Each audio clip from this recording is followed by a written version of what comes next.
Assalamualaikum warahmatullahi wabarakatuh. Nama saya Miftah Abdul Fatullah, NPM 90. Di sini saya akan menjelaskan mengenai clustering dan klasifikasi.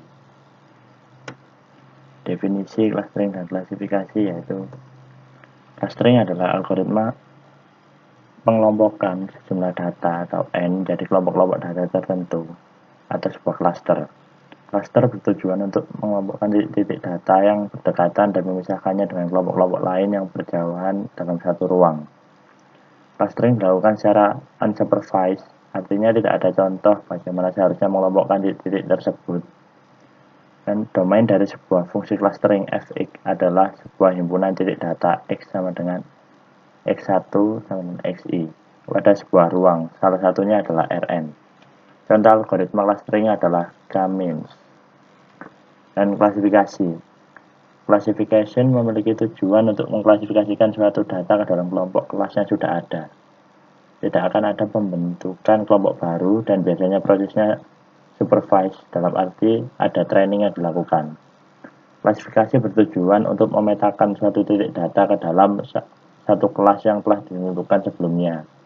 Klasifikasi dilakukan secara supervised, artinya algoritma pembelajaran untuk melakukan klasifikasi diberikan contoh titik data dan kelas apa yang seharusnya titik data tersebut dipetakan. Domain dari sebuah fungsi klasifikasi fx adalah sebuah titik data x himpunan dari Rn. Contoh algoritma untuk klasifikasi adalah naive Bayes. Dan di sini kita akan membahas salah satu contoh dari algoritma klasifikasi yaitu naive Bayes. Dan penjelasannya adalah naive Bayes merupakan sebuah pengklasifikasian probabilistik sederhana yang menghitung sekumpulan probabilitas dengan menjumlahkan frekuensi dan kombinasi nilai dari dataset yang diberikan. Algoritma menggunakan teorema Bayes dan mengasumsikan semua atribut independen atau tidak saling ketergantungan yang diberikan oleh nilai pada variabel kelas. Dan kelebihan dan kekurangan. Kelebihan dari naive Bayes adalah mudah untuk dipahami. Yang kedua, hanya memerlukan pengkodean yang sederhana. Yang ketiga, lebih cepat dalam penghitungan. Yang keempat, menangani kuantitatif dan data diskrit. Yang kelima, kokoh untuk titik noise yang diisolasi, misalkan titik yang dirata-ratakan ketika mengestimasi peluang persyaratan data. Yang keenam, yaitu hanya memerlukan jumlah kecil data pelatihan untuk mengestimasi parameter yang dibutuhkan untuk klasifikasi.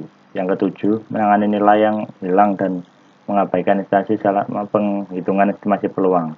Yang kedelapan, cepat dan efisien ruang. Yang kesembilan, kokoh terhadap atribut yang tidak relevan. Dan kekurangan dari naive Bayes adalah kekurangan dari teori probabilitas Bayesian yang banyak dikritisi para ilmuwan adalah karena pada teori ini satu probabilitas saja tidak bisa mengukur seberapa dalam tingkat keakuratannya. Dengan kata lain, kurang bukti untuk membuktikan kebenaran jawaban yang dihasilkan dari teori ini. Yang kedua, tidak berlaku jika probabilitas kondisionalnya adalah 0. Dan 0 ini juga nanti akan ada dibahas pada slide selanjutnya. Yang ketiga, mengasumsikan variabel bebas. Teorema naive Bayes, flowchart-nya.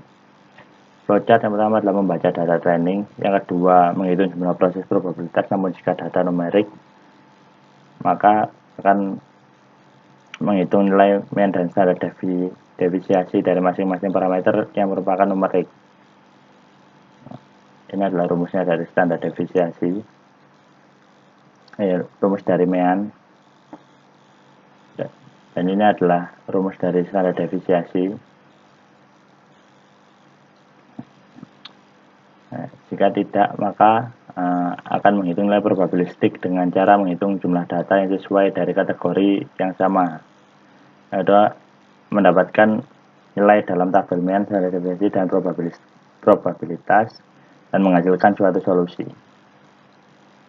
Teorema naive Bayes dan rumusnya yaitu rumus naive Bayes.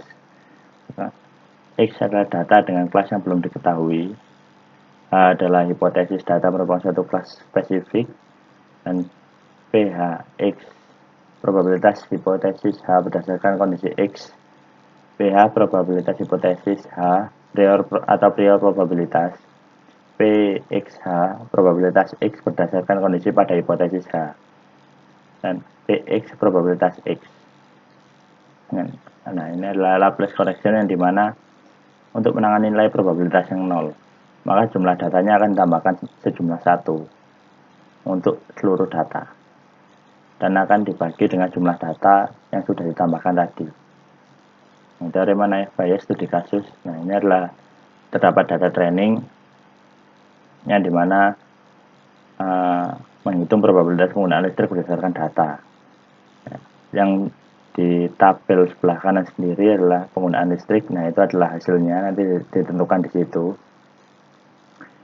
Untuk jumlah tanggungan keluarga dengan kategori apa, luas rumah kategori apa, pendapatan bulan kategori apa, daya listrik kategori apa, perlengkapan yang dimiliki kategori apa, nanti akan diklasifikasikan ke penggunaan listrik dapatnya rendah, sedang, atau tinggi.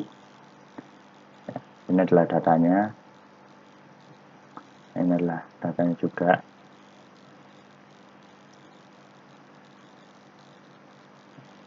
Nah, contoh soal. Dari data tersebut carilah probabilitas dari jumlah tanggungan yang banyak, luas tanah kecil, pendapatan sedang, daya listrik sedang, perlengkapan rendah.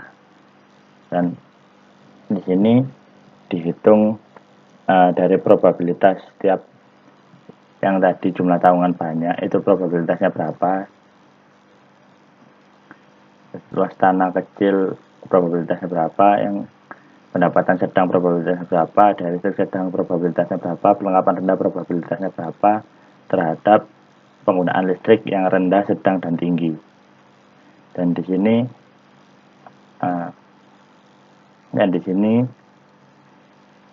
ini adalah untuk nilai tanggungan yang banyak ini juga nilai tanggungan yang banyak, ini nilai tanggungan yang banyak terhadap penggunaan listrik rumah.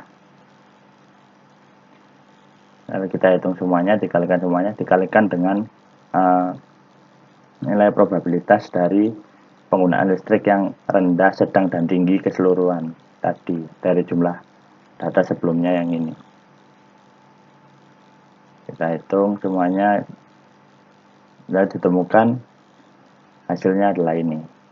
Dan nilai tertinggi adalah di rendah, maka dapat disimpulkan dengan data tersebut maka masuk ke kelas penggunaan listrik yang rendah. Sekian, terima kasih presentasi dari saya, kurang lebihnya mohon maaf. Assalamualaikum warahmatullahi wabarakatuh.